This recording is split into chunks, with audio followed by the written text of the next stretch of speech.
Ses coups francs enroulés, ses passes au millimètre, sa vista dans le jeu et son sang-froid face au but, autant de qualités qui ont fait de Michel Platini l'un des meilleurs joueurs de l'histoire et le capitaine emblématique de l'équipe de France.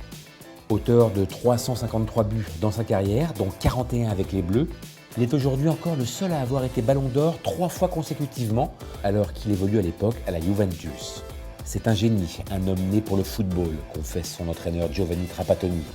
Il est la star incontestée de la Juve et les Italiens l'appellent le roi Michel. Mais son palmarès ne serait pas le même sans son titre de champion d'Europe des Nations qu'il gagne avec l'équipe de France en 1984. Au cours de cette compétition organisée en France, le capitaine des Bleus inscrit 9 buts en 5 matchs, un véritable exploit. Un titre qui lui permet d'être élu meilleur joueur de toute l'histoire des Bleus par France Football quelques années plus tard, mais qui surtout vient faire enfin oublier les désillusions du mondial espagnol 2 ans plus tôt. 1982, demi-finale de Coupe du Monde en Espagne contre l'Allemagne. La France mène 3 buts à 1 dans les prolongations, mais se fait injustement rattraper et éliminer au tir au but. 1986, rebelote, la France de Michel Platini échoue en demi-finale contre l'Allemagne.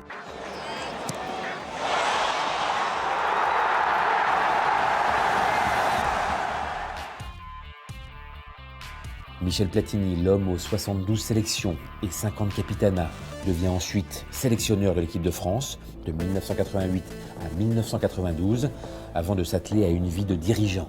Il est aujourd'hui à la plus haute fonction de l'UEFA pour la 2e fois consécutive et parle régulièrement de l'importance des équipes nationales pour l'Europe, mais surtout de son amour pour sa préférée, l'équipe de France.